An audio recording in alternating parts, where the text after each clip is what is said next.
I'm Kristen. Welcome to my channel. Today we're going to be tackling one of the great debates of makeup, beauty blender versus brushes. So I started out using just brushes. I was worried that because beauty blenders were a sponge, they would soak up a bunch of my product. That was before I actually started using one and learned that you could get them damp and then it would soak up more water and not soak up the product you were putting on it. So now after learning that and using that, I am a huge believer in the beauty blenders, but I also use a lot of brushes. So I definitely see both sides here. So what we're going to do is take different products that we associate with the debate beauty blender versus brushes and see what works better with each one. So the products that we're going to be looking at today are foundation, concealer, setting powder, contour, both cream and powder, and highlighter, both cream and powder. So what we're going to do is do the beauty blender on this side of my face and the brushes on this side of my face. And as you can see, this is the completed look. So now let's get started. Alright, so our first step is going to be foundation. I am using the Huda Beauty Faux Filter Foundation in the shade Vanilla. And we're going to start by taking our beauty blender and doing this side of the face, and then we'll do the brush on this side. So I've got my damp beauty blender here, just a little bit of water in it to keep it from soaking up excess product, but not wet enough that it's going to change the consistency of my foundation. So since I'm only doing half my face, I'm going to do about half a squirt of foundation here. And then we're just going to dot it onto various parts of my face, just like normal. Make sure we get all the little nooks and crannies there. And then we're going to take the beauty blender and start blending it out. One super important thing with using beauty blenders is that you want to use these little dabbing motions to give it that nice airbrush look and keep everything from getting streaky. With a beauty blender, if I just drag it like that, you're going to see this streak here instead of it just blending really nicely with my skin and looking more natural. So one of the drawbacks to a beauty blender is that you don't have quite as much control over where your product is going.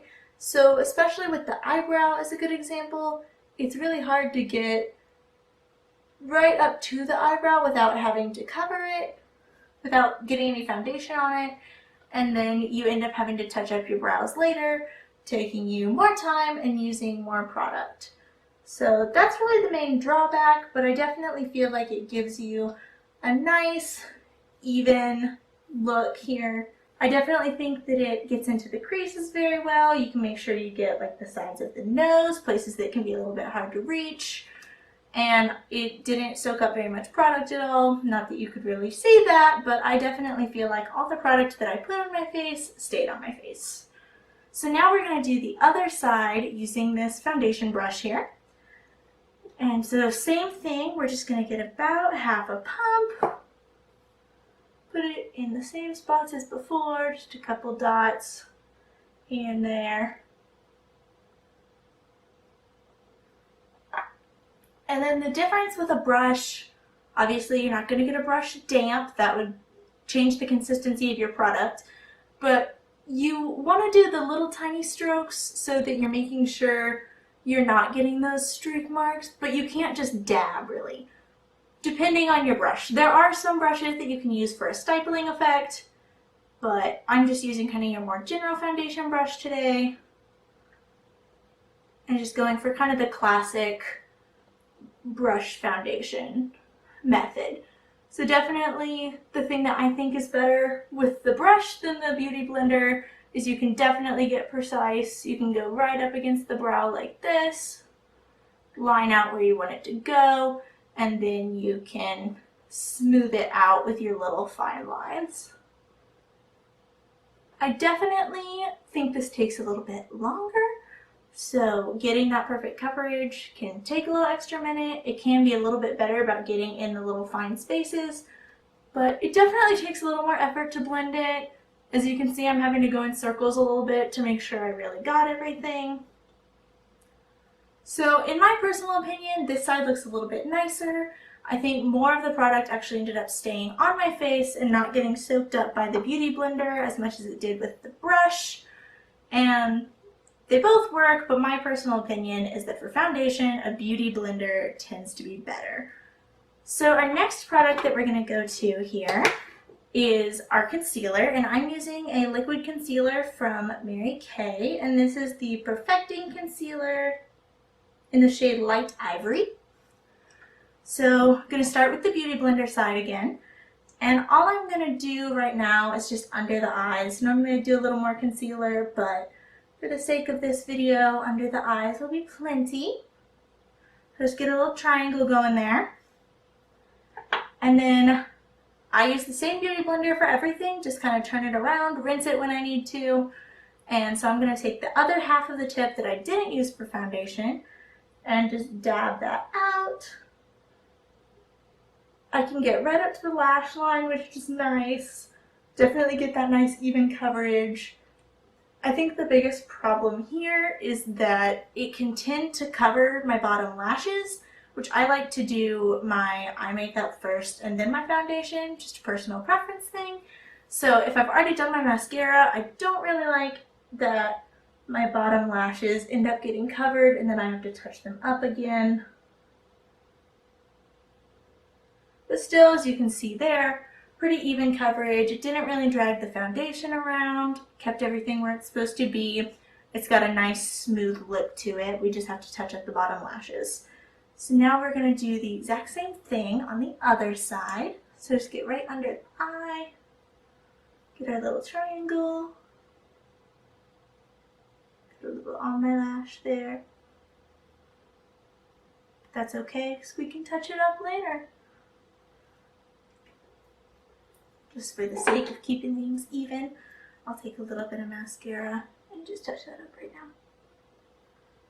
now. Okay, so now I'm actually going to use the same brush that I used for foundation. I just turn it around to use the clean side and then do the same kind of effect where we do little tiny lines, just kind of using those little strokes to keep it pretty even. I feel like the concealer is pretty similar to the foundation. Definitely, I think takes a little bit more effort to blend with a brush. But again, you kind of have more of that control. As you can see, I didn't cover my lash line except for when I accidentally touched it with the applicator, but that's not the brush's fault. But definitely when you use the brush, I think you've got a lot of control over where it goes. But again, I think the Beauty Blender gave more of a full coverage look on this side, and that's what I tend to go for. So while brushes do work, I still, with concealer, prefer the Beauty Blender. One thing that I do recommend in some of the problems that I talked about here, when I do my daily makeup, I'll actually use a little bit of a combination of both, where I'll do my foundation with the Beauty Blender and I'll take a little tiny foundation brush like this and kind of outline the eyebrow and the spots that are a little bit tougher to control with the shape of the Beauty Blender, and then I'll use the edge of the Beauty Blender to blend those out. So overall, I like the Beauty Blender a little better for my foundation and concealer, but I often incorporate a brush as well. So in real life, I like to use both, but for the sake of this video, Beauty Blender wins. So next thing that we're going to be using is my Maybelline Master Fix Loose Setting Powder. And we are just going to be taking this and just going right under the eyes today. And then after we do the contour, we'll do the under the contour look. So once again, just going to do the same thing. Take the Beauty Blender, get a little bit on there, and we're going to go right under the eye and just blot it in. Now the pro and con here, the Beauty Blender does a really good job kind of mixing it into your makeup, really getting it to set really well, whereas the brush can make it just kind of rest right on top. But powder in your Beauty Blender isn't always the best thing, so if you use it for powder, you're going to want to wash it even more often than you typically would. You should rinse it every day, but you're going to have to thoroughly clean it more often than you might like, or having the powder that's still mixed in here might change the consistency of your makeup when you apply it later. whereas a brush can be easier, just kind of brush it off. But we're going to use this big powder brush here and do the same thing with the other side. Just get some on there and just go right underneath the eye. This I feel like lays it on a little bit thicker. You can see where the powder is more, which is fine because we're just baking and then we're going to wipe it right off. But like I said, I do think this just has it kind of setting on the surface more. So it might be good for if maybe you don't need your makeup to last quite as long, but you like that lighter setting powder look. But if you're trying to get your makeup to stay on all day, the Beauty Blender might be a little bit better. So this may be a personal preference thing. I would say overall for setting powder, prefer the Beauty Blender, but you may want to have a separate Beauty Blender for your powder and for your foundations so that you don't end up changing the consistency of either one. So next thing we're going to go to is our contour. And we're going to try both a cream and a powder to see how those compare with Beauty Blender and brush. We're going to start with our cream and do the powder over it. I am using the Fenty Matchstick Trio, and the color of the contour we're using is Amber. Not going to worry about the concealer part of it today because I used a separate concealer. We're just going to use a little bit of this on the cheek. So just do a normal line there. Go down on the jaw a little bit, next to the chin, and up on the forehead, just a very basic, simple contour. And then we'll take our Beauty Blender and just kind of start blending it out, just our little tiny dabs.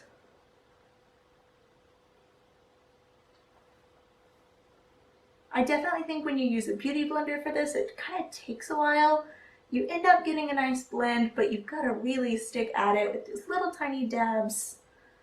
And if you do too much, you can end up dragging your foundation around. So I don't really love that aspect of it.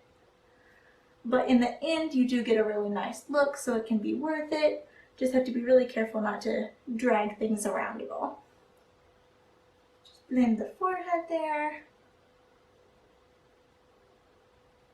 So overall, ended up with a nice look. It definitely takes a minute to get the look that you're going for, but you do get that nice full coverage. And if you're careful, you won't drag your foundation around, especially if you're using a foundation that's right for your skin type. So now we're going to do the exact same thing over here, and we're going to use this EcoTools brush to blend it out. So same thing, do the cheek, get that a little thicker there. Up on the forehead, again just very basic. And then we're going to take this angled brush here and just go in little tiny circles, make sure it's really blended. This is definitely working faster with this product. I still don't think it's dragging the foundation around too bad, so that's good. I'd say there the Beauty Blender and the brush are about even if you're using them correctly.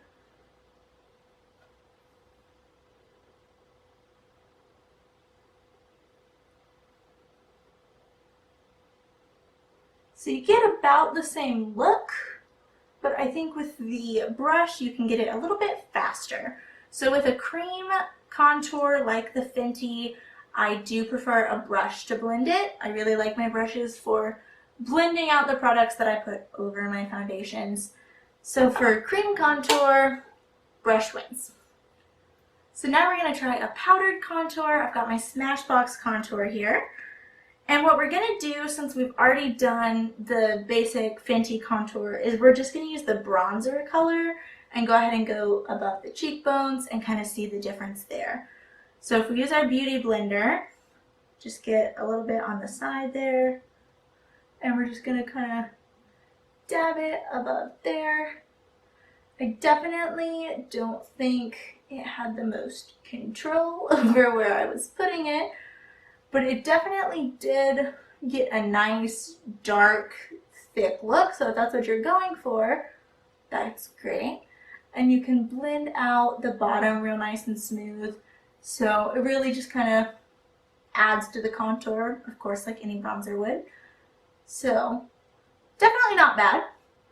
So we'll see how the brush compares on the other side. Again, just going to take a little bit of that same bronzer and go right above the contour here.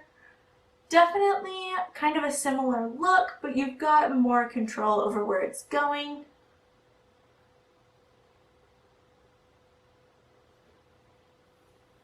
So it seems to have gotten a little bit lost with the Beauty Blender. It looked really dark when I first put it on, and then when I compared it with the brush, you got a much darker look over here.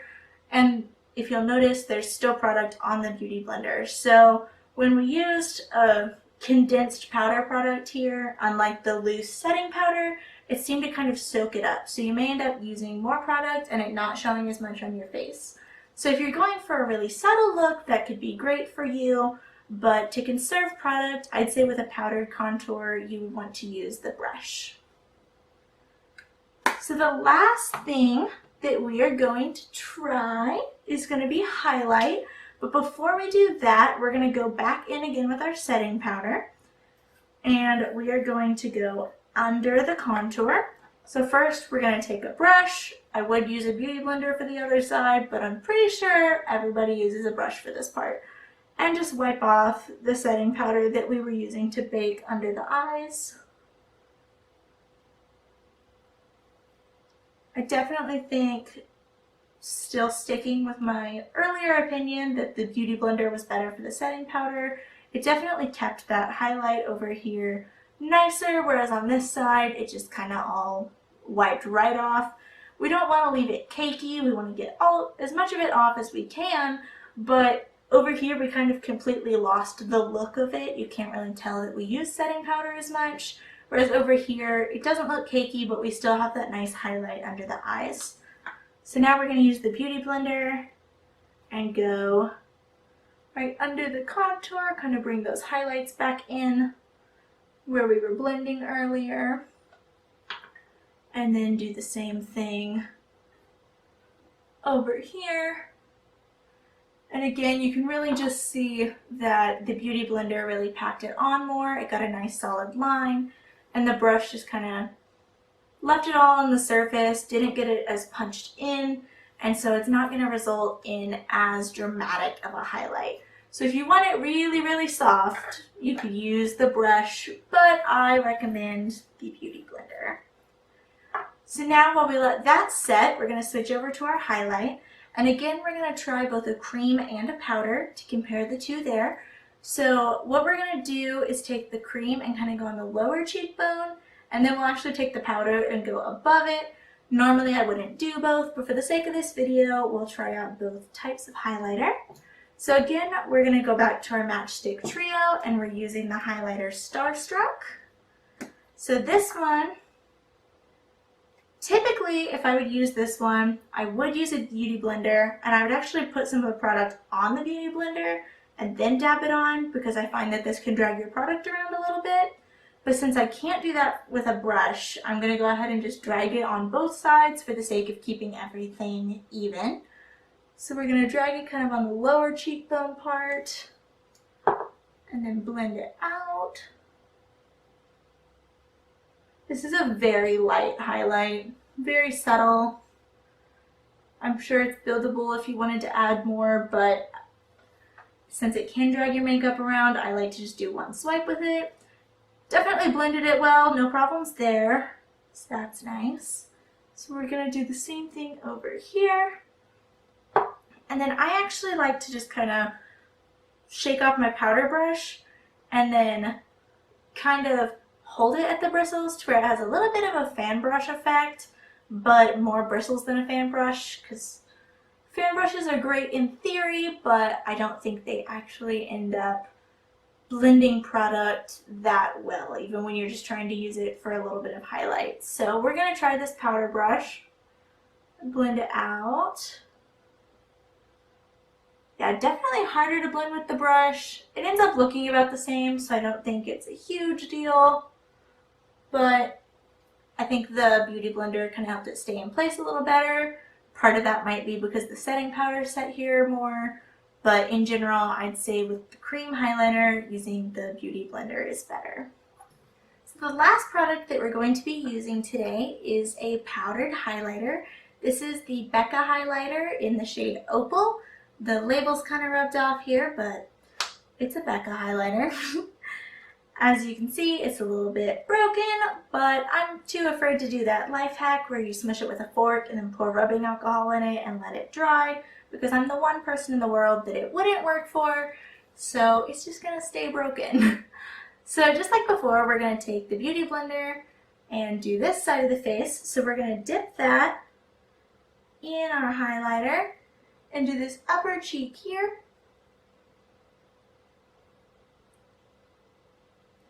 So definitely gets a nice look there. It's very even, had pretty good control over where it was going.